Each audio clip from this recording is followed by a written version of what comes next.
political earthquake has just rocked the nation. The Supreme Court has issued a ruling so explosive, it has shattered Keir Starmer's credibility, torn apart his secretive EU alignment plan, and triggered full-blown panic inside the Labour Party. In a stunning legal decision, Britain's highest court exposed what many feared, that Starmer was quietly steering the country back under Brussels' thumb, without telling the public, without asking Parliament, and without any democratic consent. What was once dismissed as speculation has now been confirmed in black and white. This wasn't diplomacy, this was deception. And now the fallout is reaching every corner of Westminster. In a landmark ruling that is already being called one of the most significant political interventions in modern British legal history, the Supreme Court has struck down Keir Starmer's covert EU alignment strategy. The judgment was brutal, direct, and utterly damning. At the heart of the case was a hidden plan by Starmer's leadership to bring the United Kingdom closer to European Union regulatory standards, an agenda never publicly debated, never openly disclosed, and never approved by Parliament. According to the court, the entire operation was conducted unlawfully. With this ruling, the judiciary has not just overturned a policy, it has torn the mask off a secret campaign to reverse the course of Brexit through the back door.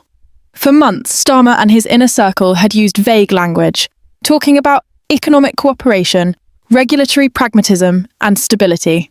But legal documents now reveal a far more sinister reality. Behind closed doors, his administration was working to harmonise Britain's trade laws, product standards, and environmental regulations with those of the EU.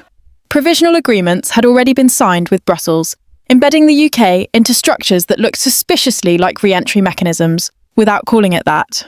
These weren't just minor tweaks to existing laws, they were sweeping changes that would have tethered Britain back into Europe's legal orbit, undermining the very foundations of the Brexit mandate. What made the court's judgment so devastating was not just its legal implications, but its moral indictment. The ruling condemned Starmer's use of executive powers to reshape international policy without full democratic oversight. The judges didn't hold back. They described the government's approach as a constitutional breach, an abuse of delegated authority, and incompatible with the principles of parliamentary democracy. These are not technical errors, they are charges of political misconduct. According to the court, Starmer attempted to bypass the most fundamental principle of the UK's governance, that any major policy change, especially one involving national sovereignty, must go through Parliament. The legal team challenging the policy had argued that the secret EU alignment plan violated both domestic constitutional norms and post-Brexit statutory law. The court agreed on all counts. They emphasised that the government's efforts to embed EU regulations into British law without explicit legislative debate not only contravened existing statutes, but also disrespected the democratic will of the people, as expressed in the Brexit referendum and the subsequent general elections. Starmer's quiet manoeuvring was interpreted not as pragmatic governance, but as a deliberate attempt to sidestep the voters who demanded change in 2016 and reaffirmed that demand in 2019. The political response was instant and overwhelming. Nigel Farage was first to react, declaring the ruling a watershed moment in British democracy. He accused Starmer of operating a secret rejoiner mission and called on him to resign immediately. Reform UK echoed that sentiment, blasting Labour's leadership for attempting to subvert the referendum result by stealth. The Conservatives, despite their own internal challenges, seized the opportunity to pile on, with one senior MP branding Starmer as a rogue operator in a lawyer's costume. Even traditionally left-leaning commentators were forced to admit that the ruling had landed a catastrophic blow to Labour's public image. But perhaps the most shocking fallout was the reaction within Starmer's own party. Leaks from inside Labour's headquarters paint a picture of chaos, confusion, and outright betrayal. Shadow cabinet members claimed they were never fully briefed on the scope of the EU alignment agenda. Many said they had been given generic talking points, phrases like rebuilding trust with Europe or improving cross-border standards, but never informed that Starmer was actively signing provisional deals or drafting legislation that mirrored EU frameworks. Some MPs, particularly those representing Leave-leaning seats, were said to be furious, describing the plan as political suicide. One backbencher reportedly called it a betrayal of the highest order. As the news spread, Labour's internal communications team scrambled to contain the damage. Statements were hastily issued to reframe the ruling as a legal clarification rather than a condemnation. But that spin crumbled almost immediately. Constitutional experts and legal analysts quickly dissected the judgment, pointing out the court's clear language of censure and its sharp rebuke of executive overreach. This wasn't a technical misstep. It was a systemic failure of governance. Starmer hadn't just lost a court case. He had been exposed for conducting foreign policy in secret, in direct contradiction to democratic norms. Within Parliament, calls began to grow for a full investigation. Some Conservative MPs demanded that all communications between Starmer's office and EU officials be made public. Others went further, suggesting that the shadow cabinet be summoned for questioning. One MP even floated the idea of a no-confidence motion, not because it would pass, but to force Labour to go on the record defending a policy that had now been declared illegal. For a leader who built his reputation on the rule of law and democratic accountability, the irony could not be more devastating. And the situation is still developing. Journalists have begun digging into the timeline of events, tracking when the deals were signed, who was present at the meetings, and how deeply the strategy penetrated Labour's ranks.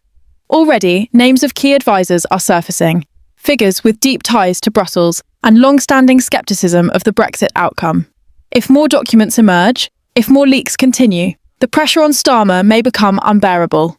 What started as a legal battle may now explode into a full-scale political crisis, one that threatens not only his credibility, but the future of his party. As the dust from the Supreme Court's ruling began to settle, the deeper implications of Keir Starmer's actions continued to ripple through the political establishment like a shockwave. What had first appeared as a legal setback was quickly evolving into something much more dangerous, a full-blown legitimacy crisis that questioned the very core of Starmer's leadership. Inside Labour headquarters, panic transformed into fury as top strategists and backbench MPs began pointing fingers. The long-standing narrative that Starmer was a stable, technocratic figure, capable of restoring order and trust in British politics, was collapsing before their eyes. In its place emerged a portrait of a leader willing to gamble national sovereignty, democratic oversight, and public trust for the sake of quiet regulatory reintegration with the European Union. Leaked internal documents and confidential memos began pouring into the media and opposition parties, many of them suggesting that Starmer was not just vaguely aware of the EU alignment plans, but actively orchestrating them. These revelations struck a devastating blow to his credibility. One particular document, marked Confidential Strategy Paper, outlined a detailed roadmap for realigning the UK with EU laws under the guise of trade cooperation. It recommended using non-legislative mechanisms to gradually restore legal harmonisation, and advised avoiding public announcements to limit political risk. The document bore the initials of several senior advisors known to be close to Starmer, with multiple mentions of regulatory convergence and framework reintegration. This document, among others, confirmed what critics had long suspected, that Starmer and his inner circle were attempting to bypass Parliament and public scrutiny by embedding EU regulations into domestic policy through executive action and bureaucratic trickery. The plan's architects even laid out tactics for deflecting media scrutiny, suggesting that MPs be briefed with benign talking points while civil servants carried out the technical adjustments in the background. The entire strategy reeked of deliberate deception, a calculated effort to reverse Brexit not through debate or vote, but through quiet compliance. The backlash among Labour MPs was swift and ferocious. A number of prominent figures from Leave-supporting constituencies began demanding emergency meetings with the leadership. Several were recorded threatening to resign from frontbench roles if full transparency was not immediately provided. One veteran MP, speaking anonymously to a political columnist, described the mood as volcanic, claiming that Starmer had risked the soul of the party for a backroom deal with Brussels. Another said bluntly, "We promised voters we would respect Brexit. Now we look like traitors. This could cost us the general election." Angela Rayner, the deputy leader, reportedly confronted Starmer in a tense closed-door meeting, demanding an explanation and questioning how such a significant policy operation could have been carried out without proper oversight. Though official statements from her office were cautious, insiders suggest she is furious and feels politically undermined by what she perceives as a Blairite clique operating behind her back. The rift between the party's old technocratic elite and its newer working-class base appears to have widened into a chasm. Rayner, who built her brand on authenticity and working-class credibility, is now under intense pressure to either defend Starmer publicly or break with him. Outside Labour, the political bloodletting intensified. Conservative MPs pounced on the chaos, calling it proof that Starmer was unfit to lead. Cabinet ministers used every media appearance to hammer home the message that Labour had been caught red-handed trying to undo Brexit by stealth. Nigel Farage took to social media and GB News to declare that the mask is off, claiming that this was the clearest evidence yet of an establishment conspiracy to resubjugate Britain to EU rule. Reform UK launched a new advertising blitz within hours of the court ruling, plastering digital billboards with phrases like Starmer's secret deal and you voted leave. He tried to reverse it. The damage to Labour's Brexit messaging, already fragile, was becoming catastrophic. Meanwhile, constitutional experts continued to dissect the ruling's longer-term implications. It set a powerful precedent. Any future attempt by a British government to make international commitments of this scale, particularly with bodies like the EU, must be done with full parliamentary debate and approval. The judgment not only invalidated Starmer's current plan, but also clipped the wings of future prime ministers who might try similar tactics. This was a reaffirmation of parliamentary sovereignty at the highest level and a humiliating rebuke to Starmer's team of legal technocrats who believed they could operate above the democratic process. Adding fuel to the fire, former Labour insiders began going public. One whistleblower, who claimed to have worked directly on the alignment strategy, described the internal environment as obsessed with optics and terrified of transparency. According to this source, staffers were frequently told to use euphemisms and to avoid writing anything that could leak. There were repeated internal warnings that the public would react badly if the truth about EU regulatory plans were revealed. But those warnings were ignored. The same source claims that Starmer's team viewed public consultation as a threat, not a duty, a perspective that now appears to have been fatally short-sighted. What makes the situation even more precarious for Labour is the timing. The party was preparing for its final push toward a general election, with Starmer expected to unveil a unifying national vision. Instead, his premiership dream is now entangled in accusations of secrecy, betrayal, and constitutional overreach. The ruling doesn't just affect a policy. It calls into question the moral and democratic compass of the man who wants to lead the country. Every campaign event, every media interview, every press release from this point forward will be haunted by one unavoidable question. Can Keir Starmer be trusted? And the crisis shows no signs of abating. Journalists and political opponents are already filing new Freedom of Information requests, demanding access to all communications between Labour leaders and EU representatives over the past 18 months. Speculation is swirling that more damaging leaks are on the horizon, perhaps even from within Starmer's own office. With every new headline, Labour's internal divisions deepen, and the image of Starmer as a safe, steady hand becomes harder to defend. What began as a courtroom drama has now evolved into a full-scale political scandal. The Supreme Court ruling may have ended Starmer's legal strategy, but it has opened the floodgates to a reckoning that could decide the future of British politics. The centre cannot hold, and Keir Starmer is now standing on a political fault line of his own making. As the scandal continued to spiral, Keir Starmer's carefully constructed image of competence and caution shattered with alarming speed. Once seen as the steady hand ready to lead Britain out of political turbulence, he now stood exposed as a figure entangled in secrecy, legal overreach, and a dangerous disconnect from the public mood. The media circus intensified by the hour. Front-page headlines across national newspapers screamed of betrayal, secrecy, and constitutional violation. Broadcasters rolled out panel after panel of legal experts, political analysts, and former civil servants, all united by a single damning narrative. Starmer's covert EU alignment operation wasn't just a mistake. It was a calculated circumvention of British democracy. While Number 10 attempted to contain the fallout, reports of internal rebellion within Labour only worsened. Backbenchers began organising in small groups, with some pushing for a no-confidence vote against Starmer's leadership. Whispers of an emergency leadership challenge echoed through Westminster's corridors, as figures like Wes Streeting and Lisa Nandy were floated as potential successors. One MP even suggested that Angela Rayner might be forced to pick a side before it's too late. Though no official leadership bid was announced, the growing number of MPs publicly criticising the leadership signalled that Starmer's authority had been fatally weakened. His allies tried to present a unified front, but even that thin veil of solidarity was cracking under the weight of outrage. Concurrently, investigative journalists unearthed even more troubling revelations. According to one high-profile exposé, several key meetings with EU representatives took place not in official venues, but in discreet hotels and embassies across European capitals, far from the scrutiny of Parliament or the press. These meetings reportedly involved discussions about synchronising environmental benchmarks, restoring mutual recognition agreements, and aligning digital standards, technical language that masked the reintroduction of EU legal influence.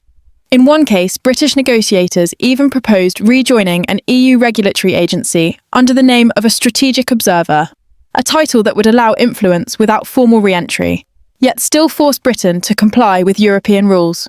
These back-channel dealings painted a portrait of a government more comfortable negotiating in secret than governing in the open. The more details emerged, the clearer it became that this was not a rogue operation, it was a systemic strategy. The involvement of civil servants from key departments, combined with the presence of former EU legal specialists in advisory roles, suggested that Starmer's administration had embedded pro-EU operatives deep within the machinery of government. These individuals, working behind the scenes, had crafted a labyrinthine policy process designed to bypass Parliament and deceive the public. And now, as the House of Cards collapsed, they had nowhere to hide. Pressure mounted on Starmer to address the nation directly, but when he finally did, the result only deepened the crisis. In a hastily arranged press conference, he read a scripted statement denying any wrongdoing, insisting the policy was about protecting British jobs and ensuring global competitiveness. He refused to apologise, refused to admit the court's ruling was a condemnation, and refused to answer most follow-up questions from journalists. The performance was widely panned as robotic, evasive, and politically tone-deaf. Social media exploded with clips of the press conference, with one viral post summarising the mood. He lied, he got caught, and he's still pretending nothing happened. Meanwhile, polling data began to reflect the damage. Overnight surveys showed Labour's lead narrowing dramatically, with swing voters fleeing in droves. Among Leave voters, a crucial bloc in many red wall constituencies, trust in Starmer plummeted. Reform UK saw a sudden spike in support, and Nigel Farage capitalised on the momentum by announcing a new nationwide campaign to stop the rejoiners once and for all. Rallies were planned, petitions circulated, and online fundraising soared. In a matter of days, a single Supreme Court verdict had re-energised the Brexit base and redrawn the battle lines of British politics. Within Labour's internal apparatus, the mood grew even darker. Staffers reported sleepless nights, security audits of leaked communications, and a frantic effort to scrub digital trails of the EU strategy memos. Legal teams were brought in to assess liability risks, while senior aides considered resignations to shield Starmer from further fallout. Yet every attempted fix only added to the impression of a cover-up. The question dominating political discussion was no longer whether Starmer could recover, it was whether he could even make it to the next election without a mutiny. Compounding the crisis, former Brexit Secretary David Frost delivered a scathing public address, declaring the ruling a watershed moment in British constitutional history. He accused Starmer of treating Parliament as a nuisance and the people as irrelevant, and urged MPs across the political spectrum to defend the sovereignty we fought so hard to reclaim. Frost's speech was picked up by every major network, adding a statesman-like gravitas to the growing resistance. For many, it marked a turning point, an authoritative call to action against what was increasingly seen as an elitist plot to undo the will of the people. Even Labour's traditional allies began to retreat. The Guardian published a cautiously critical editorial questioning Starmer's judgment and transparency. Left-wing commentators, who had previously defended him, now called for a full inquiry. Trade unions demanded internal reviews. Momentum, the grassroots movement that had once fueled Jeremy Corbyn's rise, issued a blistering statement condemning the leadership's democratic betrayal. The consensus was forming fast. Starmer had crossed a line, and the party might not survive the consequences. Through it all, Starmer's personal demeanour changed. Colleagues described him as increasingly isolated, paranoid, and short-tempered. Once hailed for his legal precision and calm intellect, he now appeared brittle under pressure. One source described him as a man cornered by his own arrogance, noting that his refusal to acknowledge fault had only hardened the backlash. Efforts to reset the narrative, through media appearances, briefings, or planned speeches, consistently failed, as journalists refused to move on from the Supreme Court's ruling and the deeper issues it exposed. As the storm raged on, some began to draw historical parallels. Commentators evoked the downfall of past prime ministers, undone by legal scandals, leadership crises, or betrayals of public trust. The comparison to Tony Blair's post-Iraq collapse gained traction, suggesting that Starmer, like Blair, had allowed technocratic ambition to override democratic accountability. Others pointed further back to the constitutional showdowns of the 17th century, where power without consent led to political catastrophe. Starmer's defenders argued these comparisons were melodramatic, But even they admitted that the damage might now be irreversible. What lies ahead is uncertain. Starmer may yet cling to power, but the foundations of his leadership have been irreparably weakened. The Supreme Court ruling did more than halt a policy. It ripped the mask off a government strategy built on concealment and quiet subversion. The British public, having been sidelined for too long, is watching closely now. And if there's one lesson the political elite should have learnt from Brexit, it's this. Underestimate the will of the people at your peril. If you believe the British people deserve honesty, transparency, and leaders who respect democracy, then now is the time to act. Share this video to expose the truth that Keir Starmer tried to hide. Don't let this scandal be swept under the rug.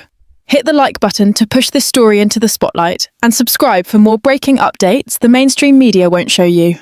The battle for Britain's future is far from over, and your voice matters more than ever. Stay informed, stay alert, and stay free.